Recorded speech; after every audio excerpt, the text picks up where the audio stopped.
dari pemerintah sehingga ada keluh kesah dari masyarakat itu akan didengar karena ini akan menjadi terus berkesinambungan di tempat-tempat yang lain dan akan menjadi contoh untuk seluruh Indonesia. Nah ini poinnya, kalau membeli dari hal ini jadi kita banyak sekali bisa memberikan masukan kepada mereka untuk bebenah. Itu dulu, poinnya itu dulu. Ya, jadi didengar.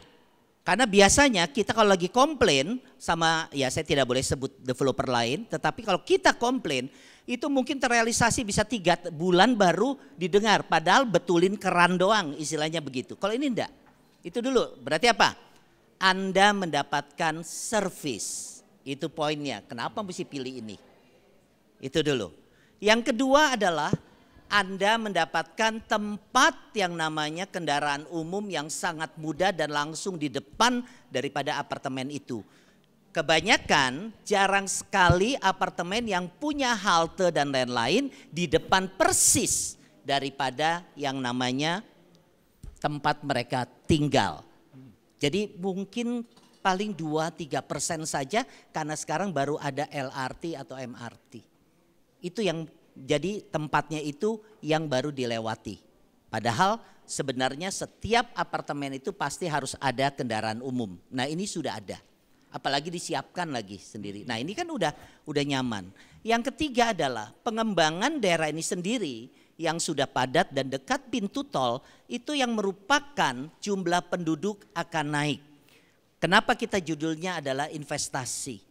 Orang seringkali bilang bahwa dengan adanya suatu properti, apalagi dengan COVID ini yang namanya properti tidak bisa jadi investasi. Sekarang saya tanya, apakah dengan adanya COVID ini bahan bangunan turun? Tidak, bahkan dolarnya naik makin naik. Betul. Kedua, apakah harga tanah turun? Tidak. Yang menurunkan adalah permintaan yang turun. Benar ya? Daya beli berarti ya? Daya beli karena apa? Kemampuan pembeli otomatis terganggu dengan bisnis mereka. Tetapi kebutuhan papan yang dibutuhkan oleh penduduk Indonesia yang hanya 15% mendapatkan rumah layak ya 15%. Selebihnya itu anak-anak kita bertumbuh dan sekarang saya hanya berpesan. Kalau Anda sudah punya anak 2 atau 3, kalau sekarang Anda tidak punya rumah, tidak punya apartemen, bagaimana anak Anda? Karena apa? Per kapita yang naiknya sangat slow sekali, tetapi inflasi barang naiknya luar biasa. Gaji naik 10%, barang-barang naik 50%. Benar ya? Nah bagaimana bisa beli apartemen? Kalau bukan dari sekarang Anda yang kumpulkan untuk anak Anda. Nah yang kedua, suruh pilih apa? Saya secara pribadi meskipun saya sudah berumur, saya pun akan kembali lagi karena saya pikir saya juga sudah tidak bisa mengurus hewan-hewan saya akan kembali ke apartemen. Karena saya memang dinamis sering keliling Indonesia bersama developer gitu, memang saya pegang beberapa proyek jadi saya muter. Nah ini otomatis saya tidak bisa memelihara karena peliharaan itu harus dengan jiwa baru dia bisa bagus ya. Nah akhirnya saya berpikir saya lagi memilih ya yang dekat dengan kantor saya pasti. Nah saya akan pindah lagi ke apartemen karena saya mau pikir saya kunci, saya tinggal angkat koper, selesai. Nah ini, nah anak-anak sekarang kenapa harus pilih apartemen bukan rumah? Karena Anda tahu mereka sekarang berangkat aja jam 7 sudah berangkat kantor. Pulang sampai rumah aja jam 8 sudah bagus, benar ya? Ini kejadian, kenapa? Dimensi daripada kemacetan lalu lintas, dimensi dari pekerjaan itu yang menyebabkan mereka di rumah hanya numpang tidur. Nah sekarang kalau punya rumah, nyirem tanaman, mesti nyapu, mesti apa coba Teddy? Mana keburu. Maka itu kan orang-orang yang tinggal di luar negeri, kenapa rata-rata mau tinggal di apartemen? Karena mereka libur cuma Sabtu dan Minggu itu bersihin rumah. Selebihnya mereka nggak bisa bersihin rumah. Jadi nyuci apa ya itu Sabtu dan Minggu. Kurang lebih itu. Nah ini zaman now ini memang sudah arahnya ke sana. Semua sebab praktis, semua cuma tinggal pakai media sosial, bayar apa tidak perlu ngantri di loket dan lain-lain. Kan di apartemen. Abodemen kan tinggal bayar e-banking selesai. Nah ini semua sudah arah ke sana. Nah ini yang perlu memang dipikirkan untuk generasi yang mungkin sekarang usianya udah 40-an, 35 begitu. Sudah memikirkan generasi berikutnya untuk anak atau cucu. Mohon maaf, kalau enggak mereka tidak bisa punya properti atau tempat tinggal. Kenapa saya bilang begitu? Karena tenaga manusia sudah digantikan oleh teknologi.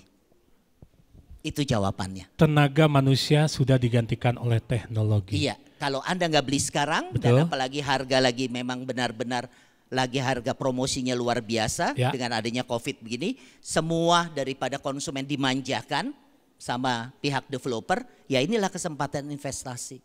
Investasi sekarang tuh kurang sebetulnya ya.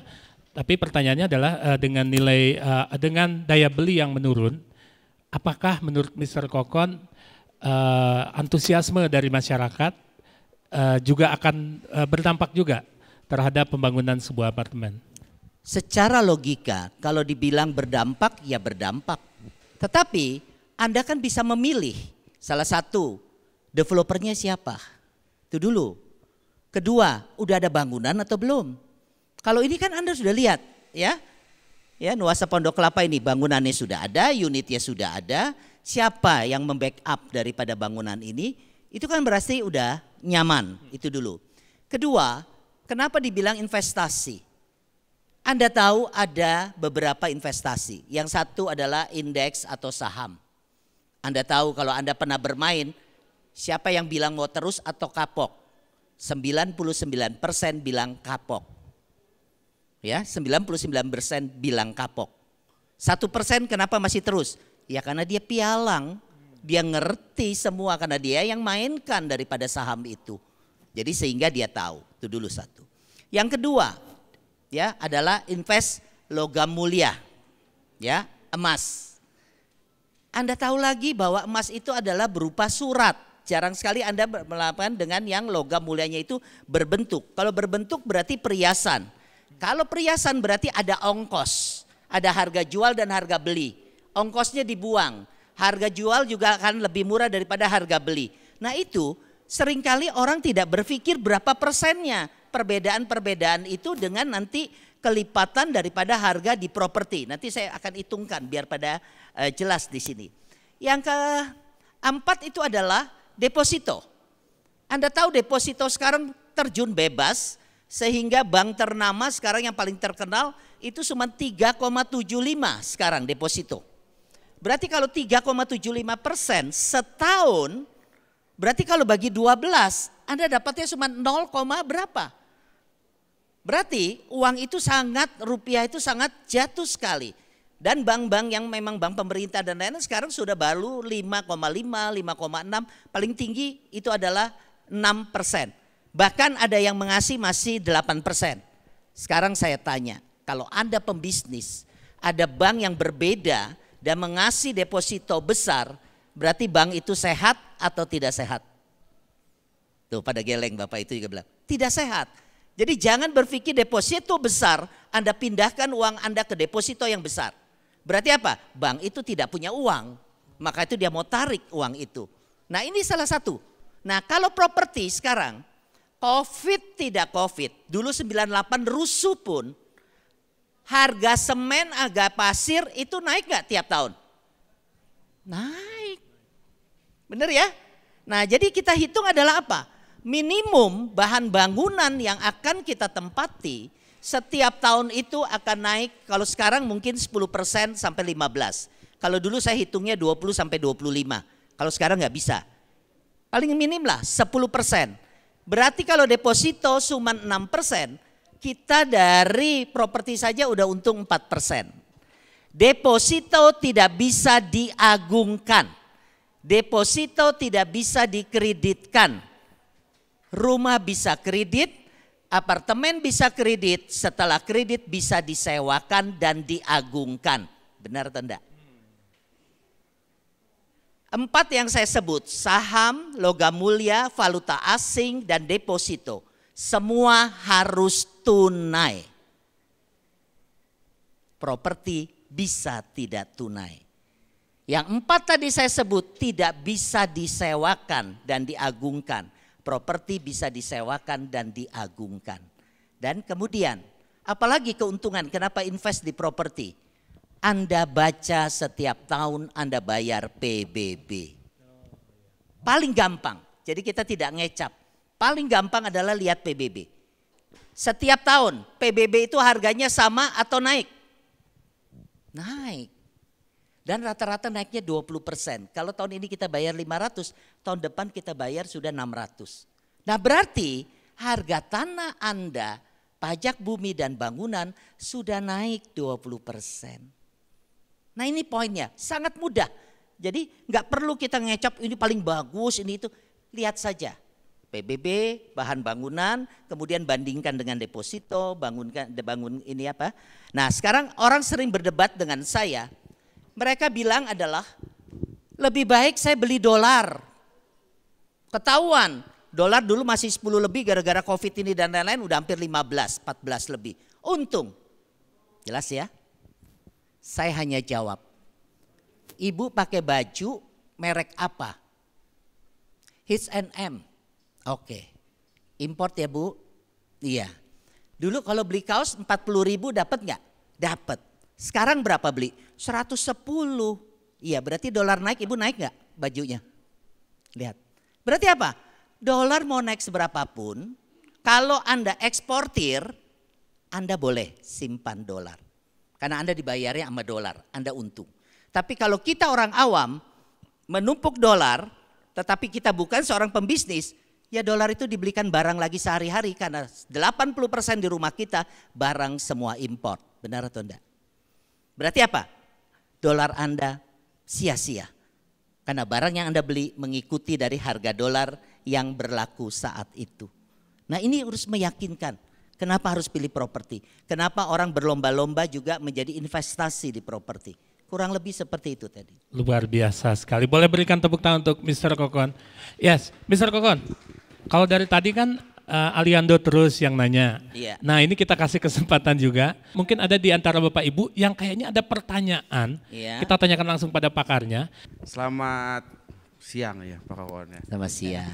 Ketika kita bicara investasi berarti kan kita bicara juga tentang keamanan Pak ya. Iya.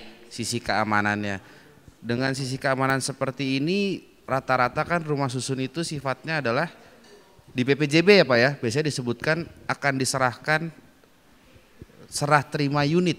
Iya. Bukan serah terima yuridis. Yes. Yang artinya bukan sertifikatnya yang udah atas nama kita, tapi baru kuncinya yang dikasih sama kita. Iya. Nah, bagaimana tanggapan Bapak tentang investasi yang keamanan legalnya sendiri kurang pas gitu? Contoh banyak apartemen yang tidak balik nama karena fasum-fasumnya terhambat. Oke. Atau pertelaannya belum jadi, atau Oke. SLF-nya belum jadi sampai udah 10 tahun dia tinggal di situ, dia belum punya itu sertifikatnya. Oke. Nah, apakah itu bisa dibilang juga investasi yang bagus atau tidak gitu loh Pak? Pertanyaan yang bagus Pak Martin, saya akan jawab. Yang pertama-tama juga karena saya juga bergeraknya di bidang properti, di konsultan properti. Saat saya mengambil suatu proyek untuk diajak kerjasama, saya selalu melihat legalitasnya terlebih dahulu. Nah, apa yang harus kita lakukan pada saat kita memulai daripada pembelian daripada sebuah properti? Yang pertama adalah kita beruntung dengan adanya teknologi, sekarang kita bisa lihat di Google. Tinggal baca PT-nya, kemudian setelah baca PT-nya kita lihat semua daripada apa yang ada. Kedua, yang paling gampang lagi adalah Anda kalau memang kenal notaris dan lain-lain sangat mudah. Cuman tanya saja sama notaris yang Anda kenal. Ini tanahnya ada disekolahkan atau tidak. Nah selesai dari itu barulah Anda bisa membeli. Nah yang paling gampang siapa bank pendukungnya. Jadi kalau ada brosur belum ditulis bank pendukungnya harap hati-hati. Kenapa? Karena bank itu mau kerjasama kalau semua suratnya beres dan tidak digadekan. Itu poinnya. Semua lihat bank mana saja yang kerjasama berarti apa? Dia sudah ada MOU dengan bank. Bank itu sudah melihat dan bank itu tidak bodoh dan dia tidak mungkin ketipu dengan developer yang suratnya tidak beres. Kenapa? Dia rugi kalau Anda KPR atau KPA kan dia yang bayarin duluan. Ya, konsumen baru berangsur kepada dia. Nah ini yang paling aman. Jadi lihat brosur kalau sudah banyak banknya atau 1-2 biji aja kalau bank ternama Anda sudah aman. Karena suratnya dipegang oleh pihak bank. Kurang lebih seperti itu Pak Martin, untuk mencegah daripada hal-hal yang negatif yang kita tidak inginkan sebagai pembeli. Cukup jelas? Oke, pertanyaan apa lagi yang lain? Kami kasih kesempatan lagi untuk Bapak Ibu yang ingin bertanya. Ini kesempatan yang harus dimanfaatkan sebaik-baiknya. Bapak boleh izin satu orang lagi boleh? Boleh. Baik, kita kasih sebetulnya ada 2 kali kesempatan lagi untuk pertanyaan akhirnya. Silakan Mas. Selamat siang, saya dari Idrus dari BSD. Oke. Mau tanya ini aja, kenapa nilai investasi apartemen kayaknya lebih lambat ya dibandingin rumah tinggal? Baik, terima kasih. Silakan. Yang pertama adalah masyarakat Indonesia belum terbiasa tinggal di apartemen. Kalau memang kita bisa menjabarkan kepada orang-orang mulai dari diri kita sendiri, saya kalau dibilang maukah saya dimasukkan ke rumah jompo, saya akan jawab tidak mau. Tidak mau. Nah, bagaimana caranya supaya saya tidak masuk rumah jompo? Karena kalau anak sudah besar kan semua sudah meninggalkan kita ya, sudah pada punya keluarga masing-masing. Yang satu adalah semuanya saya buat supaya pada saat saya di apartemen, anak saya tinggal lihat di handphone, lihat CCTV, selesai. Itu dulu. Kedua, saya minta sama bagian yang namanya developer supaya ada tombol. Bila mana saya ada apa-apa, saya tinggal button panic yang biasanya disebutkan, tinggal kita pencet, kita kalau jatuh di kamar mandi atau apa, ada yang menolong. Yang ketiga adalah saya memberikan informasi kepada Persatuan Perhimpunan Penghuni karena dia juga berhuni di situ. Cobalah dari resepsionis per 3 jam telepon. Kalau sampai sudah telepon 10 kali tidak ada, lihat dari koridor, karena kan dia ada rekamannya Pak. Dia keluar apartemen atau tidak. Kalau tidak, boleh Anda ketuk. Bikin suatu pengumuman 3 jam sekali, kalau udah 10 kali Anda ini, kecuali jam malam. Kalau pagi, kalau dia tahu ada orangnya, jadi kita yang mesti lapor. Ada orang tua di atas dan lain-lain. Nah ini yang terjadi Pak, di tempat saya. Jadi lama-lama karena dimasukkan satu, akhirnya nilai kontrak yang saya di tempat saya, tapi saya tidak boleh sebut produk ya. Itu setahun saya bisa mendapatkan sekarang itu, dulu waktu 10 tahun yang lalu lah. Saya dapat 60 juta per tahun. Sekarang sudah 130 juta per tahun. Jadi istilahnya kalau saya mau beli yang kecil, 3 tahun saya dapat apartemen lagi satu udah lunas. Nah, jadi bagaimana supaya memang ini melambat? Nah, melambatnya ini sebenarnya bukan karena tidak orang butuh. Itu dulu. Melambatnya karena sekarang gara-gara memang ekonomi kan udah menurun kurang lebih 5 tahun ya Pak. Terus udah kena COVID lebih parah lagi. Banyak sekali orang kembali ke mertua indah. Itu jawabannya. Ya benar ya, daripada kos 2 kali dan lain-lain, lebih baik buat anak-anak, cucu atau apa, gue balik dulu deh ke orang tua. Nanti kalau ada duit lagi baru ini. Nah itu sebenarnya. Jadi apa? Pasarnya menurun bukan karena harga propertinya menurun. Tetapi demand-nya menurun karena apa? Kondisi daripada ekonomi yang menurun. Jadi kalau Anda masih milih gue beli mobil atau beli properti, sekarang saya katakan beli properti. Karena mobil selalu tiap tahun harganya turun. Properti setiap kali naik. Sudah jelas Pak Idrus kurang lebihnya ya. Bagaimana Mas? Sudah cukup jelas? Cukup jelas, luar biasa sekali ya. Iya. Baik, tadi sudah disampaikan oleh Bapak, ini adalah mengenai tadi beli mobil apa beli apartemen misalnya, sama-sama lifestyle sebetulnya ya. Cuman dengan nilai jual yang berbeda. Betul ya, ada nilai, ada value yang luar biasa dari apartemen karena harganya nggak mungkin turun ya. Gitu ya, tapi kalau mobil, barang-barang elektronik dan sebagainya udah pasti turun. Betul. Itu, jadi pilihan yang tepat untuk memilih, apalagi ini adalah tower terbaru, suasana ini bagus sekali. Mr. Kokon, ini kira-kira ada kesimpulan apa dari apa yang kita bicarakan sedari tadi? Oke. Silakan. Kesimpulannya, suatu kesempatan tidak datang 2 kali. Suatu price list yang ditawarkan pun juga tidak akan 2 kali.